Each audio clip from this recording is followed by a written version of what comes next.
looking fine. Actually, it's not like you can see him literally keeling over there, so that's a good sign for green. SK Gaming. And so we are going to be getting into the bans and the picks here then. The first couple have come in. Nunu going to be the first one out there for MeetYourMakers, and well, it's Nunu at this stage of the game. We see him pretty much every single game banned out, and an Ari ban for SK Gaming. That's crucial. We talked about it already. Charu played 3 games, 1-2 with Ari. Ocelot himself is a big Ari fan. So this is a couple of things that are interesting. So this is the last week we're going to have the 3.8 patch. So again, the Nunu out there, we of course not a very surprising ban here for MeetYourMakers. The Ari and the Twisted Fate being dropped out is interesting here. I wonder if they're going to start prioritizing Orianna as a big pick here for SK. Of course, at least the other big one we talked about is still open. So you've got an interesting sort of mind game here of a lot of favorite champions being dropped away, and then which ones can you now steal at this point? Yeah. Final bans. I'm interested to see whether that Elise actually goes through, which is not going to. MeetYourMakers banning that one out. That's, for me, been where Kubon has been most impressive. Tells me that they want something bigger, though, for pick number 1. Since they do have first pick, they could have left that Elise open. There's a lot of really options here, honestly. Like, I know they don't really play it, but Draven is so huge for a lot of these teams in general that he's so high impact. The Orianna, there is the Orianna grabbed out. Because they killed off Elise, SK doesn't get to respond with, like, the Elise steal, right? Like, the 2 high priority champions are Orianna and Elise for those 2 laners, and that option is not here for SK, so they can get Thresh very easily here. He's, of course, incredibly popular. First pick on jungle, like a Jarvan, is up there as well, and that's another one that can start to remove some options. Shen, of course, is one that's banned out, so I'm not going to be seeing him. I almost made a fool of myself there, but Shen. Just wanted to hear about that. But Shen, got to talk about it anyway. He's banned out this time though, so let's not confuse myself with that one. But yeah, Thresh, of course, is a big option. The thing is though, Nif has actually been doing so well with Sona throughout that, which wouldn't surprise me if they take that one first, or they could just go for the Thresh. Whatever. So yeah, the Thresh comes through, and it works in any sort of lane matchup. It's a good aggressive laner. It's also a very good anti-assassin if you can use the lantern incredibly well to pull people away. So yeah, there's a lot of options there, and with a lane like Vayne picked up there, you have some good bully potential. The Udyr, though, is interesting to me. It is an early mid-game focused jungler. By late game, he's not a hardcore initiator, but he's just a good fighter to be with the team. So yeah, SK will still need some kind of hard engage from one of their other lanes. But basically, Hercubot will now be able to hold his team up for a while. They can pick a more late game composition, and Udyr can hold their lanes up in the meantime. Well, MeetYourMakers going in here for a Lissandra and Vayne. So Lissandra are going to be in the top lane here. We're going to be assuming that with Kubon and, of course, Makler. We made this point earlier on that he's transitioned more into... I say transition. Makler always used to play the likes of Vayne and Kog'Maw. But with the fact that they've struggled late game, that Vayne, obviously, they're feeling is a better option for them now.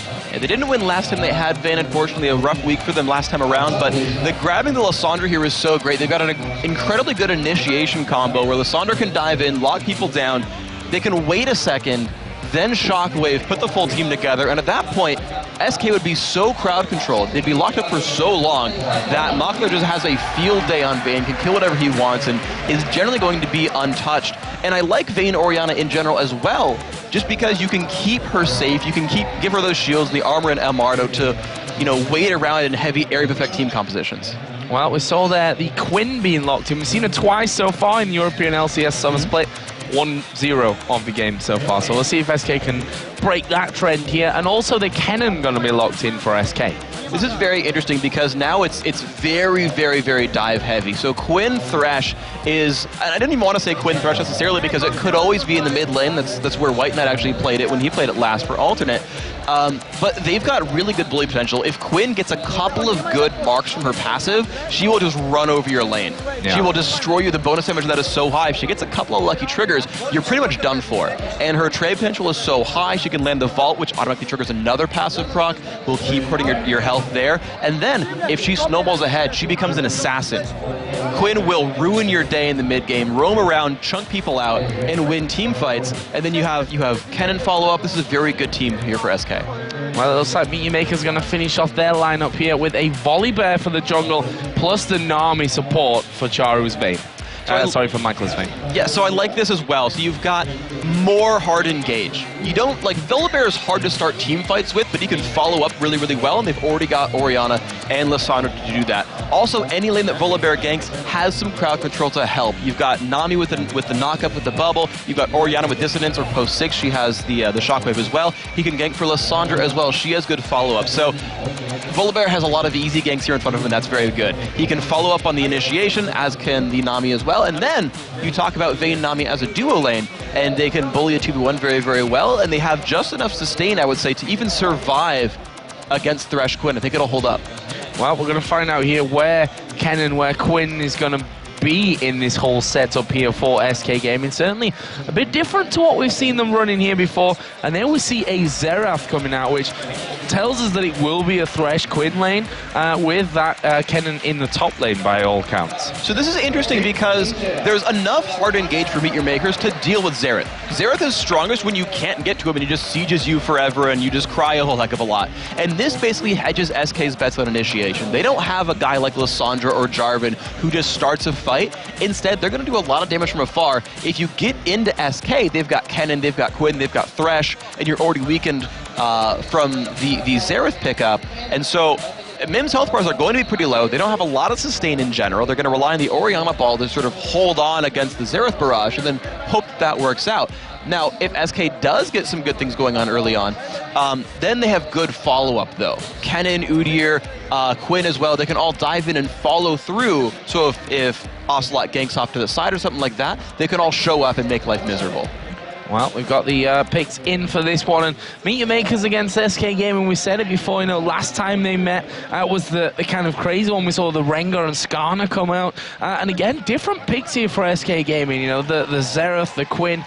Kevin obviously has started to play more fighty champions in that top lane as of late as well. So, you know, they've obviously done a lot of tricks. You don't bust out a Xerath and a Quinn that they've never seen before for SK without doing a lot of practice with a lineup like this. And you've got to think that that's surprise MeetYourMakers here, because the way these teams will practice new compositions is they will do them in secret. They'll play it against other LCS teams because they need to get good practice, but they'll be aware of which teams they practiced which compositions against, and they would have certainly made sure they did not show the Xerath or the Quinn to MeetYourMakers very much. Part of the value of this is the surprise pick, and you kind of think back to the bans, right? They banned away two of the common picks, the Ahri, who can assassinate Xerath, the Twisted Fate, who can ruin the whole Xerath long-range positioning, saying, okay, that's fine, we're going to give you the Orianna, we know you're going to first pick it, and SK kind of played them in that setup here. So we're here in the battle for sort of the bottom of the standings right here. MeetYourMakers in the blue, SK in the red. It's going to be a very, very close match here, and it's really a game of different sort of styles here. Long-range poke and follow-up here for SK Gaming versus hardcore initiation for MeetYourMakers, who are going to want to sort of ruin the Xerath positioning, the long-range Xerath who sieges. So we're going to be getting into game here in just a second. You see there, SK definitely the favorites here when it comes to the crowd. There's no doubt about that one. As I said, Ocelot was warming the crowd up himself a little bit earlier on before they actually got fully set up here and ready to go. And we are going to be getting into game. So it is MeetYourMakers versus SK. MeetYourMakers, of course, on the blue side. Let's first of all touch on level 1 and what we may or may not see here, Freak.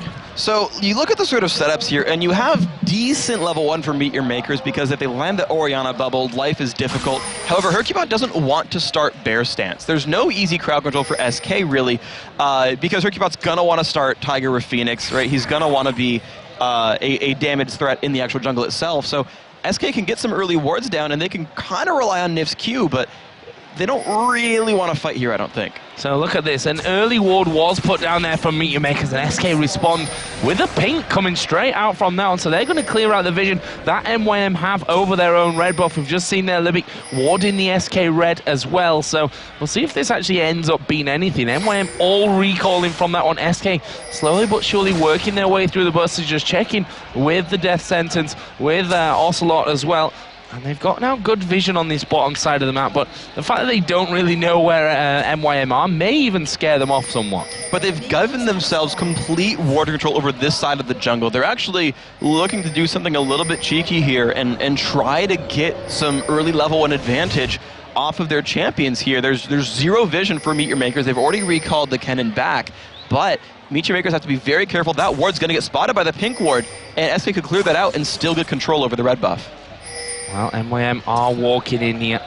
Let's see what's going to happen with this one. Red buff has now spawned. 4 men there for SK. They're going to be spotted by the ward as the flash comes in. Death sentence actually missing there. They're going to keep focusing in on towards that red. It's not quite smiteable right now as Hercubot does get locked up there in the bubble. SK trying to get in there as we see the vault going down onto Makata. He flashes away with less than half health remaining. Ocelot actually picked up the red in all that chaos. Yeah, so they pulled the red buff into the brush, which prevented any smite from Makata at all. Now, unfortunately, Hercubot smited a little bit early, so Ocelot got the last hit there, but honestly, red buff Xerath will do pretty well against Orianna 1v1. Hercubot's still going to get level 2 off of this camp. Yeah, he is indeed. On the other side, we saw that the slow start on that blue for Makata. Obviously, he had to back away from that red with not much health remaining, so he's probably going to be decently low from that. Of course, he has his passive to really help him out in that front as Candy Panda there just putting a bit of damage down onto Livic. So while we've got a bit of quiet now, let's break down these lanes, starting in this bottom side. You can see there the stats for Livic on Nami. 2 times he's played him and 2 wins. Good statistic there, but how does it work out against Quinn and Thresh? So this lane is going to be very, very snowbally. Both of them have the potential to chase people down and repeatedly crowd control them. Candy Panda has the blind and the vault, and he can start up a trade really strong. And someone like Vayne relies so heavily on auto attacks that getting blinded really ruins her trade potential. So as long as Nami doesn't land something good there, you're going to see this kind of setup is going to happen over and over again. Candy Panda going pretty deep into that one. Needs to be careful. Those silver bolts actually didn't get the proc there of that final one, but we can see that, well, there is an opportunity here, and basically it's going to be about bubbles and hooks this lane as Makler goes in on towards Candy Panda there and almost able to pick something up from that one, but it's a case of getting him out of the lane here and getting that advantage by forcing Candy Panda completely out. And that actually happened because of the level 1 antics. Makler and Libic didn't take much damage at level 1, however the bubble lands on a Nif. Is he going to be able to get away from this one? Gets condemned against the turret. The 3rd silver bolt comes in and he just leaves both of them very, very low here with a bit of danger on their hands. Hercubot is nowhere near to protect his bottom lane as Candy Panda gets another hit. There's a death sentence onto Libic. He has to flash away as he's pulled into turret range. But still, no first blood, but my gosh, it's close down there. Their health bars are so incredibly low. Hercubot also looking for a bit of counter jungling soon. So again, the level 1, what happened is Candy Panda had to sit there 1v2 on the lane, and Nami Vayne can really chase you down and do a lot of damage. So Candy Panda for the first wave or 2 was stuck there 1v2ing and actually lost half his health bar. He'd otherwise be fine. And then going on Charu. Oh, flash in there. Charu, you're going to take a lot of damage. Has Xerath got the damage to finish off though? Needs one more. Hercubot actually backing away there, and they don't quite manage to pick up the kill. And you have to wonder, Ocelot, he took barrier flash in this one. If that would have been ignite flash, that was first blood SK. And you so rarely get to be that offensive as Xerath, but he found the opening to go in on that one. I like the idea of going barrier. He generally speaking would get jumped on and wants the health because he's a long range mage. He's usually not in range of ignite, but it's just unfortunate. He picked the defensive summoner, didn't work out for him in the end, but it has pushed him out of lane. It will give Ocelot a pretty big minion kill lead. Well, he also knows that Charu's never going to have ignite, so I suppose that's one way to look at it as well. And there we see the Quinn statistic, and indeed first time picked in the AD carry role. The times we've seen him before was in the top lane and in the middle lane. Yeah, okay, so here we go. We're going to see how this one pans out. Of course, the early lane didn't go so well. You saw a 9 minion kill deficit here for Candy Panda. And now with Makler getting back to lane with the Vampiric Scepter, it's going to be very hard for SK to push Makler out of lane. I think they picked Quinn to try to deal with him early on and win early trades and deny minion kills. That will no longer happen here. MeetYourMakers will have a very good bottom lane, I expect. I see Lissandra underneath the turret. Kevin pushing those waves deep in just to see if he can throw Kubon off a little bit with that one. He started with that crystalline flask and he's now going to be headed home for his first buy-up. So we'll keep an eye on what Kubon decides to pick up from that one. And it's going to be 2 Doran's Blades plus the Boots of Speed. Alrighty, so it's interesting. Early pressure here. Look at the damage you can do on a Makler, but you'll see that get pretty much sustained back up. 20 health per attack right now is what Makler's getting from his Vampiric Scepter, so I feel like he's going to be able to survive this one. The early ability power, though, on Kubon, I like. It basically allows you to not have to buy a bunch of mana regen. You don't have to go Chalice, you don't have to go Tier, but you can work towards like a Zhonya's Hourglass or even a Death Cap or something and have enough mana regen to lane with spells really well. Pushing this on right up there. Makler just trying to get those last hits in. Obviously, he has fell slightly behind, but he'll probably even have a lead by the time this next wave has been dealt with there underneath the turret. There's a ward over the wall from Libic, and that just shows you the pressure there. Didn't even want to go close to that tri-bush just in case that Udyr was waiting to come out and get the stun on him. And actually, neither support has any wards now, so neither one can check the brush. If you wanted to lane gank with either Udyr or with Volibear, which is very possible in these lanes, you wouldn't see it coming. The extra thing that Candy Panda has, though, is he can use that W. He can reveal the nearby area and keep himself safe. It'll be much harder for MYM to gank that bottom lane. So this mid lane, we did see some action earlier on as Hercubot flashed in for the stun on Charu, didn't quite get the kill. Looking down the items right now, Tier plus double Doran's Ring being built up for Charu, and on the other side the Chalice for Ocelot with a Doran's Ring of his own. It's interesting to me that Charu actually did go for Tier here. I'm guessing that he wants the shield from the Archangels to help withstand burst from Ocelot, because he doesn't really need that much mana to succeed as this champion, but going for a lot of ability power for that build, I guess. And there's Makler and Candy Panda once again facing off. The ball actually will grab Nif in there, but I don't think Makler expected that onto the land. He'd already started to back away and popped a couple of pots to get himself back up to safety as Kevin and Kubon pretty much fluffing all of their skill shots right there. It was kind of a weird scenario. Kubon just spotting Hercubot coming up there as well.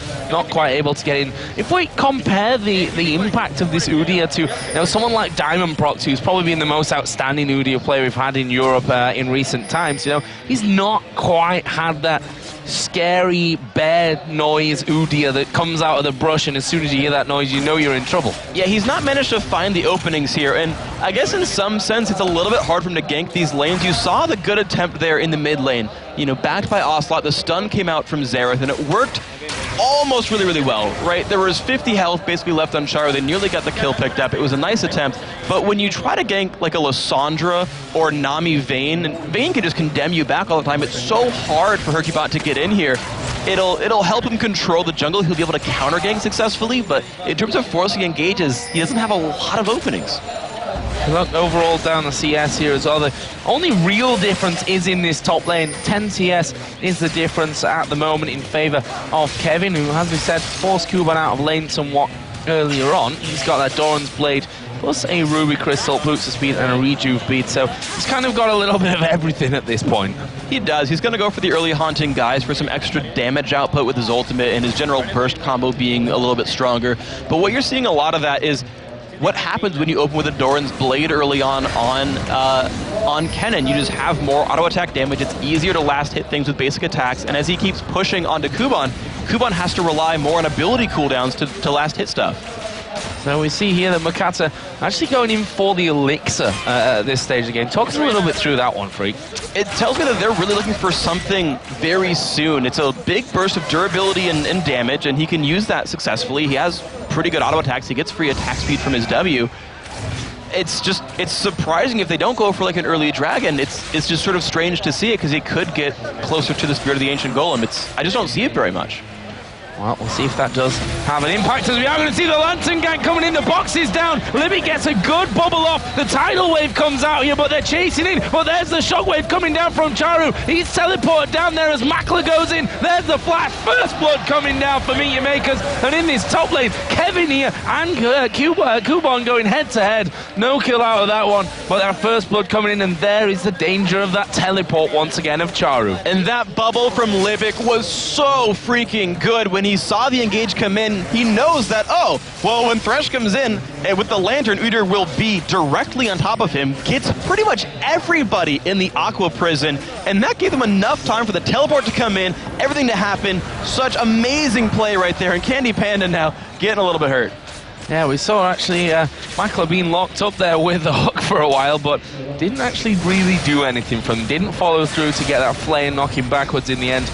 And that will be nothing happening there. You see that Charu, with that, has actually started to build up a little bit of a CS lead despite being away from that lane. And he's just come up, picked himself up the golems, the wraiths as well, and he's going to be getting back into the swing of things here in just a second. Actually looks like he wants to have the wolves away as well while he's at it. This is how Charu is building this minion kill lead. Then he has so much mana to spare. I take it back wondering, wow, he doesn't really need that much mana.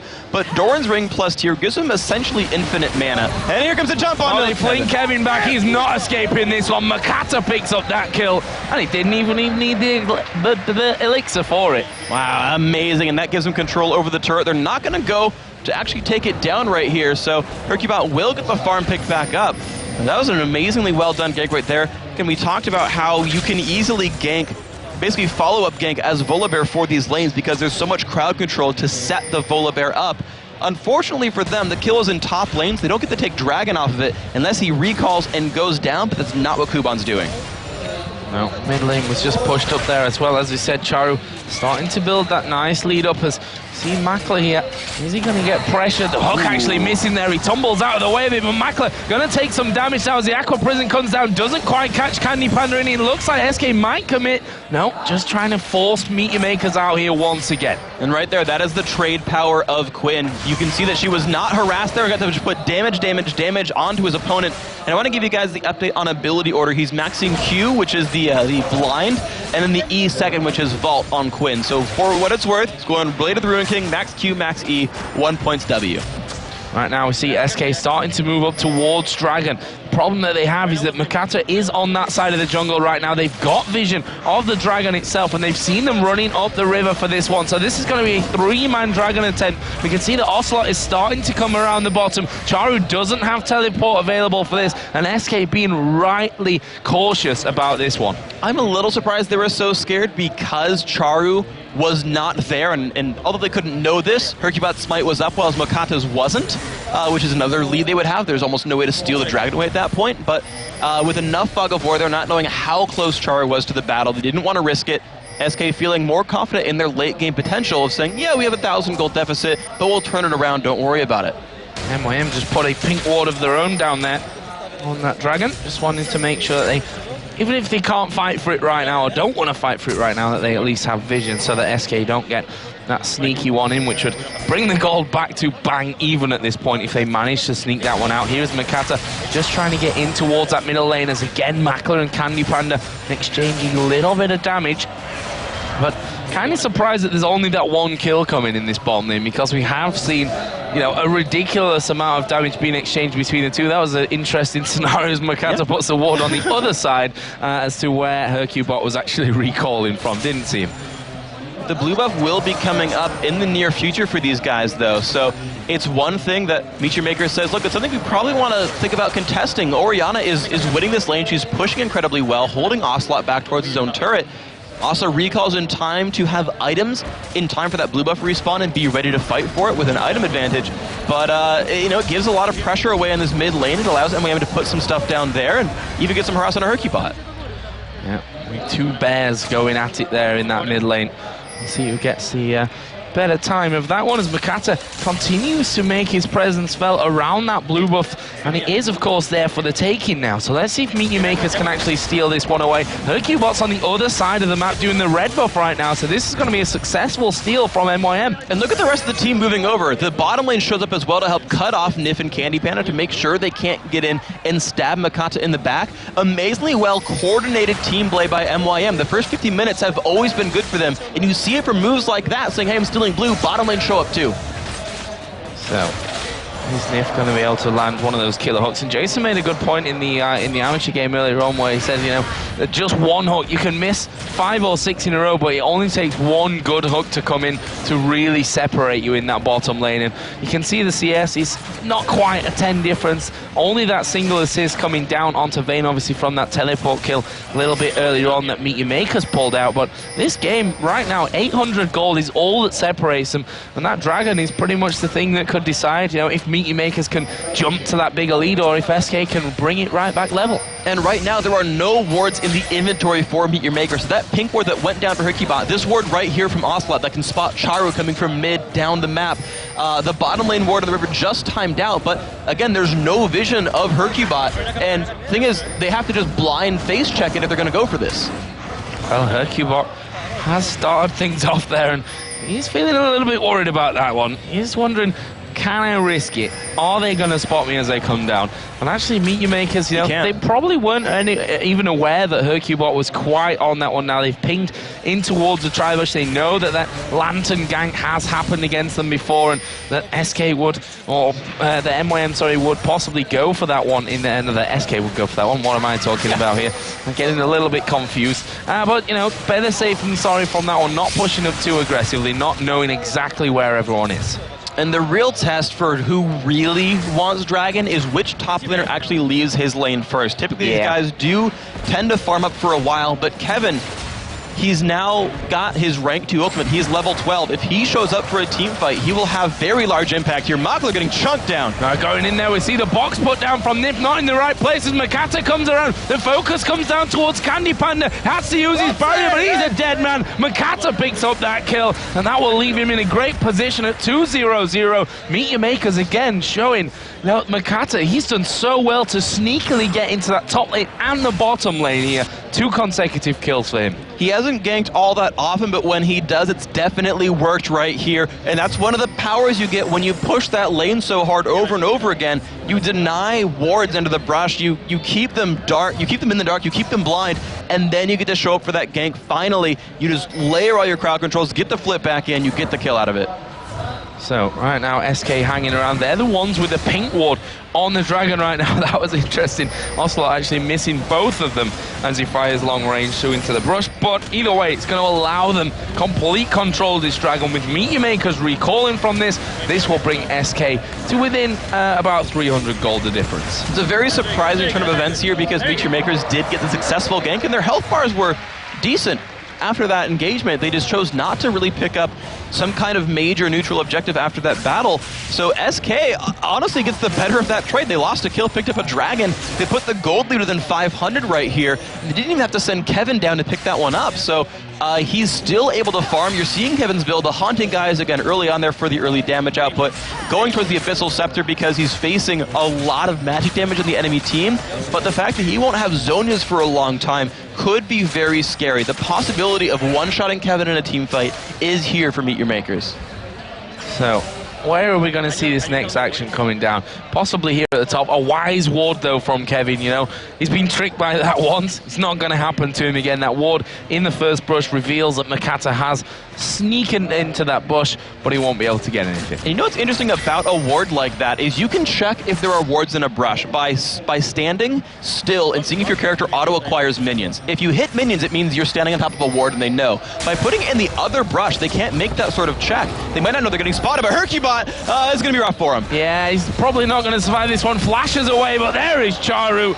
And just getting caught out in the wrong place at the wrong time. And no, that's the big tanky bear there. And Charu's beasted him down. Rabadon's death cap already finished for Charu. And that's a scary sign, actually, for SK Gaming here. It's a very interesting build. We don't see rush Rabadons all that often from Orianna, but he neglected cooldown reduction, got enough mana regen to farm forever and take wolves over and over again, as you're seeing again here, and say, I'll rush a death cap. I'm going to be another carry for the team. I'm going to help bring it home in late game because I'll do so much damage in Orianna, and Hercubot was clearly not ready for that. And we see again that bottom lane pressure being forced on by Makler and Libic, and you know, Vayne, we always talk about it. This early game is where you've really got to, you know, stop her, to hold her in a track, so that when it comes to the late game, you're basically holding her as long as possible away from that ridiculously strong carry that she is. But you know, Head in CS got 2 assists right now, got that Blade of the Ruin King in there as well, and this is going to be dangerous for SK Gaming, you know, as long as it goes on. And Charu, as you mentioned as well, he's set himself up already towards that late game. And this is interesting because SK, unless they're ahead, they don't have the tools to deal with a big Vayne. You look at what Udyr tries to do. He has to get through the enemy team. All these AoEs, these slows, the knockback. Both Nami and Vayne are pretty good anti-melee with the haste and the slows and all the crowd controls here, but look at the bottom lane. I don't think they're going to get this. Lantern gank coming in there. Hercubot trying to get over to Libic. Well, look at this. We are going to see them going down. Teleport coming in from Charu as well. Nif is going to go down. Charu picks up that kill. They're not done just yet, though. Makler going in. Got slowed down by the box after using the active on the Blade of the Ruin King. But MeetYourMakers will once again be happy with that. And it's almost an instant replay of what happened earlier on. The Lantern gank bringing in the Udyr. And then all of a sudden, Charu's there. The turnaround power from MeetYourMakers is so incredibly good. When you put Tidecaller's Blessing, that slow on attack onto Vayne, she can chase you down, she's faster than you, she can tumble, you don't get to go anywhere. The teleport from Charu, he's actually only used it to counter gank, not to make openings. And when they pick these late game scaling lanes like Vayne and say, you have to gank me to hold me down, by the way, I'm going to show up to counter gank you, it limits so many of SK's options. It's incredibly smart here by MeetYourMakers, and that seems to be why they're so happy to sit there and farm and make, you know, less moves and say, okay, Makata, make ganks happen once in a while when we know they're in Fog of War, don't waste your time otherwise. When they come to us, Charu, you're on cleanup duty. So we talked about the Rebadon's death cap early on for Orianna, got a second needlessly large rod in there, so going really power heavy, obviously looking like they'll probably go towards that Sonya's Hourglass next year, so we'll see. That's obviously going to give him more damage, plus that more survivability as well, which is dangerous thought for SK. You can see that middle outer turret very, very low here as well, and losing that would be the signal of the floodgates here for MeetYourMakers. We know that they're a team that wants that outer turret in the mid lane goes down. They love to spread wards everywhere on the map. And they've just picked up both their buffs as well. Charu has a fresh blue buff, Makta has a fresh red buff. I gotta commend Charu on actually taking that turret so low without a lot of jungle invasion. Charu's been the one teleporting out of his lane, and he's the one winning on turret damage, which is incredibly impressive by this team. They're winning, you know, not quite in minion kills in the top lane, it's like -6, but he's got the turret kill, he got the gank coming in from Makata, and that one happened. And it creates such a strain on SK Gaming where nothing that they're trying to do right now is working until we get to the point where Ocelot gets to siege everyone out, go, you know, hit W and hit people from 2,000 range away. Once that kicks in for SK, that's their big hope.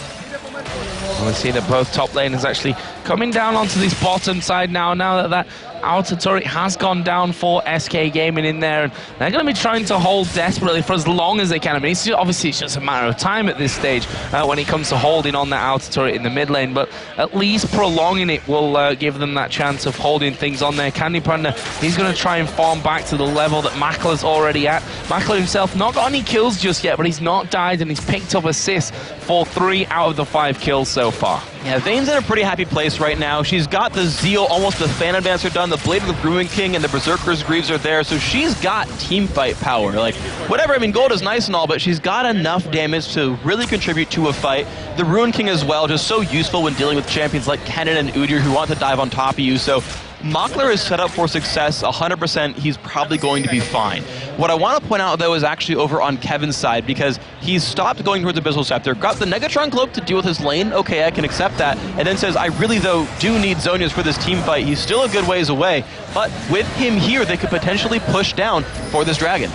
Well, let's have a look at this one. Charu doesn't have teleport, and that's why he's already making his way south here. Of course, Candy Panda, he's still up on that top side, but the dragon is going to be taken here by SK Gaming. There's a lantern to bring her Q-bot to safety. Do MeetYourMakers want to fight here? Nif going to get caught completely out of position. He is not escaping this one. Flung around. It's Makler that does find his first kill of the game, and there's the outer turret going down in the mid lane as well. Very interesting setup here by SK Gaming. They got the nice lantern pull to save her Q-bot and get him out of there.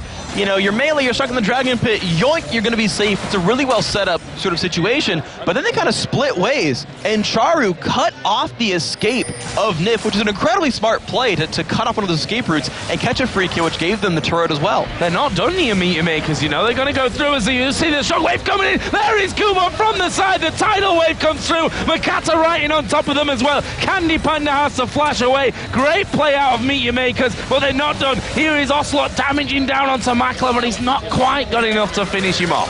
And the high ability power Orianna shield actually blocks more than one full ultimate cast from Ocelot, and that is so important. High AP Orianna helps prevent people getting bursted out. As armor and MR to the target you click, he's already, is that really level 17? He's really already level 17 25 minutes in the game, so he is 1 point away from having a maxed out shield for 30 extra MR.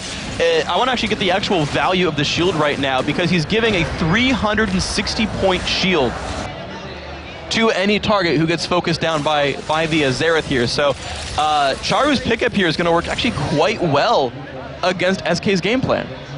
Really, really strong stuff, and SK yet to put a kill on the board here as well. Let's not forget that one. It's 7-0. The gold lead, you know, it's not massive at this point, 3,000 gold is all it stands at, but you know, and that's with the 3-0 on turrets as well. So it just shows you that SK, you know, they're not out of this one if they manage to control things a little bit more, get a couple of kills on the board. Of course, the dragons that they've picked up at this point really helping them stay in the game. But now could be a little bit more trouble as Candy Panda going to get caught out. Makata and Makla both coming into this top lane. Candy Panda condemned against the wall, uses the cleanse. That won't be enough to save him, but Nif comes around with the lantern to save his teammate. And there we go. The shockwave into Ocelot. He's not going anywhere. Yeah, Ocelot is away from this one. We saw Libit going in. Charu was just off to the backside, and that leaves Charu now unstoppable at 5-0-1. MeetYourMakers are going Baron. And they will be able to take this one pretty easily, honestly. With only 3 people, they probably have just enough tankiness and damage.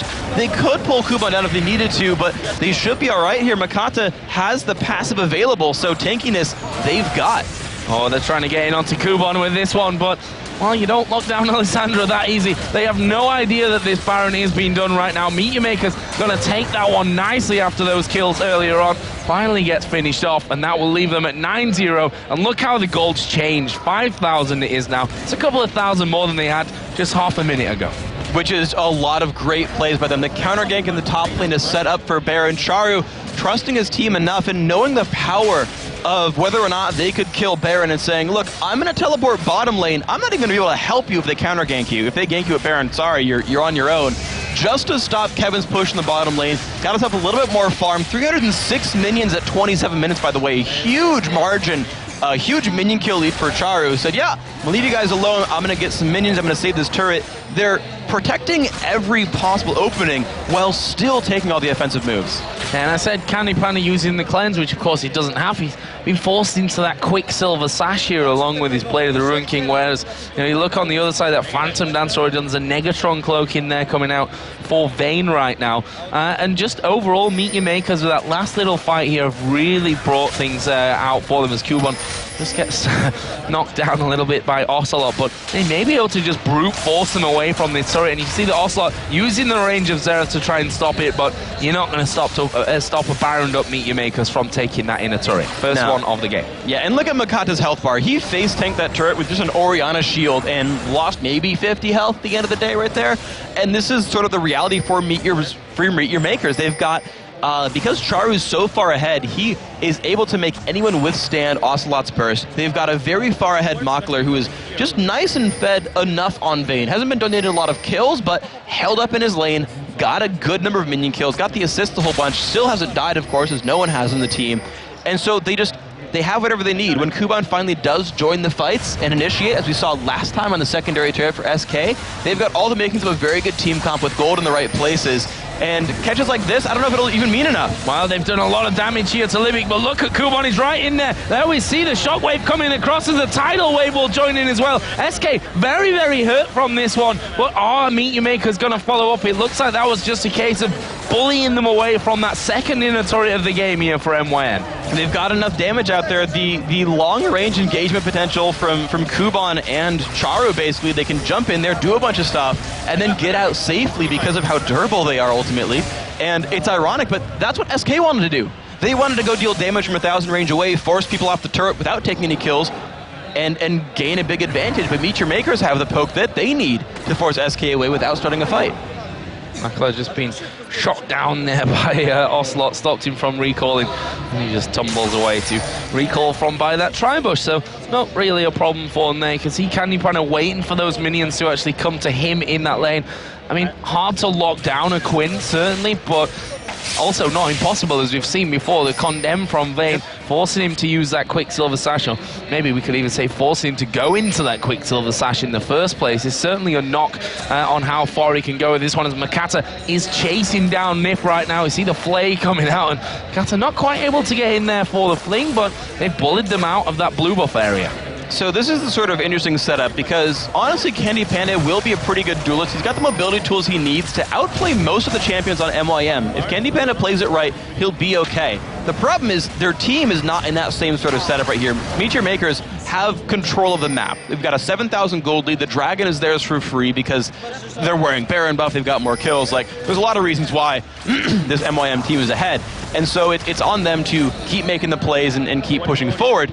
And the thing is, it shouldn't even be that hard for Meet Your Makers. They've got a very good team composition and the gold to back it up. That Void Staff now added in there as well for Charu. Those shockwaves going to be doing a lot of damage. If he gets it in the right place, of course. That's always a key factor here with the Orianna. And we've seen many players miss these big shockwaves that have cost them games in the past, or on the other hand, that have completely single-handedly almost won them games as well. So, SK sat up here for the defense. Will they be able to hold on to the final area of inner turret of the game? Kevin actually going to get locked up here for a while and decide not to follow on through to him. He had the Lantern down there, which takes it out of the game for a little while now. The interesting thing, though, is that SK have very good wave clear because of the Xerath, because of the rest of their lineup, able to spam skill shots down the line. This makes it very difficult for Meet Your Makers to actually make stuff happen. You can see the shock, if only hits one, it might be enough. Only hits one. Nif going to get thrown up in the air here. Going to surely be finished off as a tidal wave will come through. That's 3 of them knocked up as they try and lock down Makler there with Ocelot's ultimate, but honestly, not really doing a hell of a lot to him here. He's going to throw that out here in just a second. Like you said, the wave's been cleared pretty quickly, but Ocelot without the ultimate, they may fall foul of this one and have to give up the turret. It looks like they will.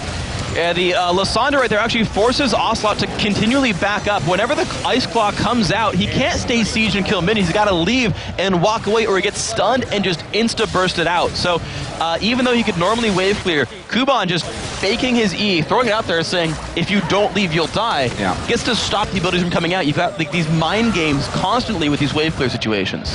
And it's going to be hard to kill Kuban as well. You know, Zonya's in there along with, you know, what's a mini Zonya, I guess we can call as well, on the other side for his ultimate if he chooses to put it on himself. So now he's going to be very hard to actually lock down on that front. SK, of course, still without a single kill after 33 minutes of this game. They're trying to make sure that each lane's waves are pushed back. They certainly don't want Meet Your Makers to have that kind of free run of being able to switch between middle, top, and bottom lane and really forcing SK into a move when it comes to defending these inhib turrets.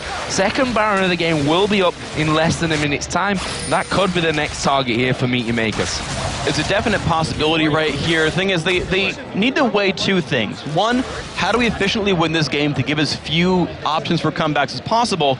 And then 2, how do we make sure we don't give any openings up there? So Baron usually is pretty safe, especially against Udyr, who has to flash over the wall to go for a chance at a steal, unlike someone like maybe Jarvan, who can kind of flag toss one way and flash the other, and it's a little bit easier to deal with an Udyr just because you see him coming. But at the same side, they still don't want to risk that miraculous steal where Kennen dives into the pit and life just gets miserable. So they need to make sure they have the ward coverage to do it. Then if they know SK can't stop them, then great, free Baron, they can use the buff to push into the base. So looks like they are going to be waiting for that Baron, sitting in there on the pit, got the timings down. They've once again secured complete control over that jungle. And there is the Baron, spawns up, and Meet Your Makers instantly onto that one. That's going to be finished off here in pretty much no time. And look at the wards peppering just to the right-hand side of the screen. Look at the mini-map. There's a whole heck of a lot of them, making sure that they can see SK come in. And SK, though they would have the timer on Baron, realize that in total darkness, they either maybe get to stop Baron or get completely caught out face-checking a brush and losing. And so what they want to do is just say, well, we're going to try the wave clear game again. We're going to hope to get a slightly better team fight and hope something goes well. So, Makers now pushing out that top lane with Kuban. The rest of the team, though, are in that mid lane. The question is, can they actually get through? I mean, they're going to have Makatu, who's pretty damn tanky at this point. With that command protect on him, you know, they're going to run away from him anyway because he's got the ball. You know, he's that delivery system anyway, even if he runs in there. But he can tank up a good few hits of that turret as well. We see that Kuban actually got it on him right now. He's another prime target, of course, with his ultimate. And then the shockwave to follow on from that one. But Meet Your Makers, I got a feeling that they're going to be very, very edgy about finishing off this game. It's always a risk because there is burst, there is counter-engage. If Quinn is untouched, she has very high sustained damage up. It's always something to be aware of. If Ocelot gets to catch someone out, the stun lasts long enough. You can burst a couple of guys on this team potentially. The difficulty, though, is if MYM is ready for it, then they can shield it off. But there's always that chance where you just put the shield on someone, the cooldown's still down, Makler, you know, whiffs the cleanser, still gets caught down by the skill shots. There's these openings here that they have to be aware of for SK Gaming. It looks like right now they're going to push all the waves in. You've got Charu down to the bottom lane. He's got teleport, so if something happens, he can join up to his team. You've got Makler pushing the top side, though he's staying safe, making sure he doesn't get caught out. And the rest of the team holding the mid lane. Once this is all there, once there's pressure in too many places for SK to deal with, one of those lanes will crack. Which one will it be first? Is Libic having a dance there in the middle? Woo! He's got good moves. He is very agile. He even gets a round of applause here. A few 8 out of 10 ratings from the crowd for those dance moves. Makler pushes out that top lane as well. Charu going to be stealing away the blue buff. I say stealing, it pretty much has belonged to MeetYourMakers for quite a while now. That is not SK's buff anymore. It doesn't belong to Ocelot at this stage of the game. There's another wave pushed up. Charu's wave on that bottom side is going to be right up there on that inhib turret as well. And SK going to have to be thinking about which side they defend first here in just a little while. It's interesting because basically SK can walk between their lanes pretty easily. A lot of them have mobility tools, a lot of them have good long range so they can kind of get there from halfway to the turret. But MeetYourMakers, it's just, they can choose to go in whenever. Oh, a hook landing here onto Kubon. He's actually used that Zhonya's very, very early from this one. Will flash away as we see the Nami tidal wave go through. Orianna now coming towards this middle lane as well. And there was a lot burnt there for not a lot of kills afterwards. There's a shockwave coming in onto Candy Panda. Half of his health, more than half of his health gone with that, but he can get back and heal and then come straight back in now. Yeah, he burned barrier. He's got enough money for home guard boots, and if Ocelot can wait for this a little bit, they can get him back into the fight in time. You've got to feel that Kubon could be the key man to come back into this one. As Charu himself will use his Zhonya's. He took no damage really from that one. We can see the Ocelot hammering away there out the back of things, doing a good job of keeping that one down. And Charu's damage, you know, with command dissonance even just right now, is so high. With that Rabadon's in there, with Xerath, with a Void Staff added in on top, with that Zhonya's as well. Makata actually starts to move forward from this one. Couple of hits in onto the turret, but they can't find the opening still. It's a 740 ability power Orianna, and all of SK's aggressive moves are telegraphed, except for Ocelot Xerath. They all have to get very much in range of Orianna if they want to do anything, and so if Charu plays it right, he can constantly zone all of SK out and make their life miserable, and because they've got the Baron buff regen, they can hold on to the siege, keep the lanes pushed, and slowly wear down that turret without a lot of openings for SK. There's a ward over the wall, which is going to give SK decent amounts of vision here to see who splits off in towards that bottom lane, who sticks around out the middle as Kevin takes a lot of damage there and always backing off when that claw comes through as they hook in Makata. He is not the target that they want to be hooking in right now. He's not the one that they can burst down the quickest out of everyone. But then, at the same time, Kubon's Zhonya's is back. Charu's Zhonya's going to be back in here in just a second. And that's two big items to have when it comes to the fights later on as well. It makes it so hard to kill them off because you will be able to dodge one of the abilities from Ocelot, most of the damage from Kevin, even some of the bursts you might even see from Candy Panda and co. And you even saw when they caught Kubon last time, he Zhonya's the box, flashed over the wall, burned 2 ultimates for a flash, which, I mean, yeah, the ultimates come back from cooldown sooner, but if a fight were to start after that, SK wouldn't have the tools to do battle. Charu is now far enough ahead, he can solo the dragon, and you'll sort of see this happen for a while. MeetYourMakers, they've got such control of the map. Unfortunately for them, they did really nothing with the Baron buff, and so they might wait for the next one, for the next stab in, but they're building a gold lead from doing this. They keep taking the buffs, the entire jungle is theirs, they're still getting the farm from the minion waves, and they could wait till they had a bunch of Guardian Angels, they could wait until Makata is so tanky, he can just dive the turret and not care. That might be what MYM waits for, but even if they're not making any major moves, they're still growing advantages. You see that giant spell added in for Makata. Morella Nomicon picked up as well for Charu's Orianna, who is 440 CS here, 40 minutes into this game, and that's almost 100 more than that of Ocelot. He's currently 5,000 gold ahead of him in the overall picture as well. You see that now. Kevin's Kennen, you know, over that 300 mark. He's doing a great job in there as well between the AD carries. It's not a massive, certainly not 40 minutes in the game, almost nothing if you take that into consideration. With that 1-0-6, the extra control that they've had over those 2 Barons and the last few Dragons coming in here, giving them that real gold advantage, not to mention it's 6-0 in turrets, and there's no kills on the board for SK. Which does mean, though, that if SK does win a fight, they've got so many openings here. Baron, still a few minutes to go, not going to respawn right now if they were to get a team fight. If they won the fight, I think they could kill it just barely in time, but it'd be a little bit close. Death timers should be lag enough at this point into the game. But here comes a tricky thing. MIM, I don't think they're looking for a team fight just yet because they risk that Baron comeback. Because Baron is so close to being up, if SK wins, they get shutdown gold and Baron and turn the fight around, unless they feel super confident. Oh, Makata ran in there, the ball was on his head, and he saw SK, he said, no, we don't want anything to do with that, back off, back off. Didn't see the shockwave come out, and actually good damage coming out here from Ocelot over the side. Libic in a lot of danger, has to flash away to safety from that one. We got 15 seconds until that Baron comes up. SK, will they try and actually contest this one? I think they kind of have to. There's not so much pressure on the map. The wards have all timed out from MYM. I feel like they are able to come in here and try to do something about MYM. Just wave clearing minions forever is not going to help them get back into this game. They just don't feel safe enough. They haven't had time to put any wards down. Libic, with the Oracle's Elixir, had been constantly sweeping that upper jungle from SK, fully blinded them, blacked out their vision, and said, you know, though MIM has chosen to go for Baron each of those times, they just as easily could have hidden a brush and said, if you fight us, you're going to get caught out and die. Well, here we go. Libic looking for something over the wall, and similar from SK as the hook comes out. Ocelot blasting damage through there as well, but we're kind of back to where we were just a couple of minutes ago here.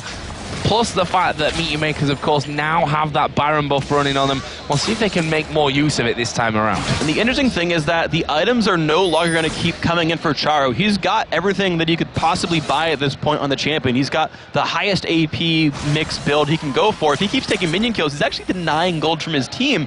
The AD carries can still scale up, all of SK can still scale up, but it's an interesting situation where theoretically SK now starts getting more gold than MYM, so MYM should start really thinking about closing this game out.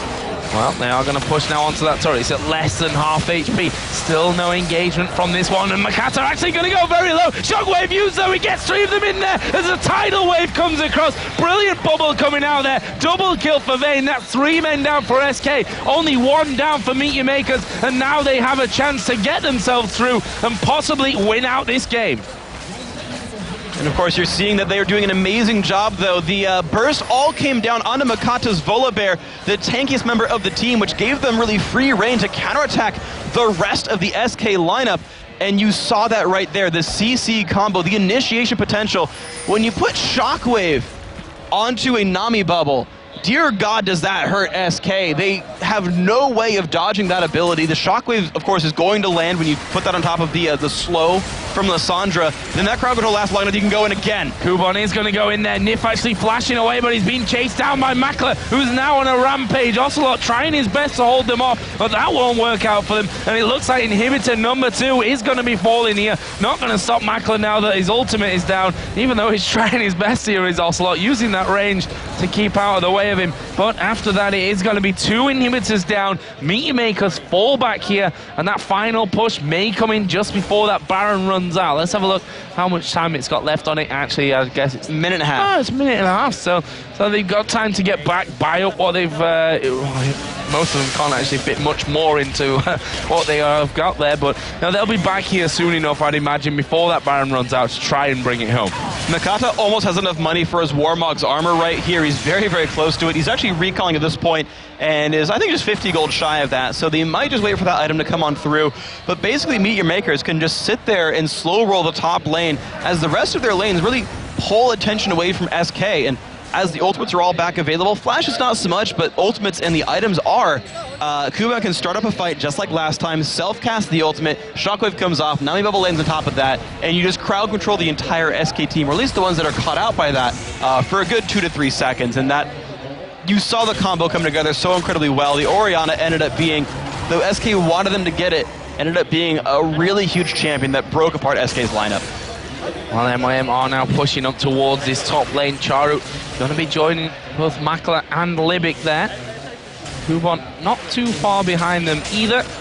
Makata still a little bit further behind since he actually just had to come back from the base there. Just added that Warmogs in, so he's definitely tanky enough now to get right underneath those turrets without having any problems whatsoever in terms of his health. You can see there top left, Dragon's live, but honestly, probably not going to be very important anymore in this one. We're 45 minutes into the game. And MeetYourMakers just looking for that final opening here. The super minions have already pushed both the bottom and mid lane out. And look at that, the bottom lane is actually pushed onto the Nexus tower. So SK have to defend that here at some point or risk losing Nexus towers while holding onto an inhibitor tower. MYM can freely disengage, but they go in for some damage on Nip. And look at that.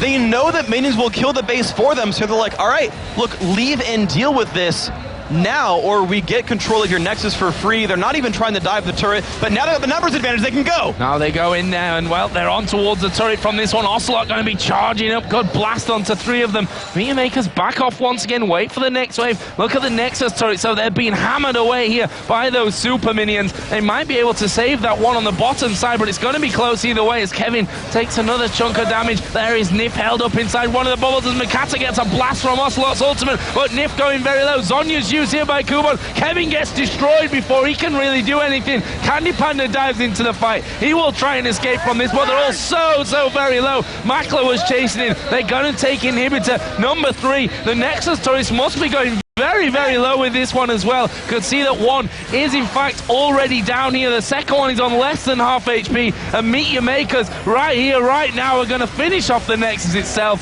and take down SK Gaming, losing 0 towers and only 1 death throughout a 50-minute game.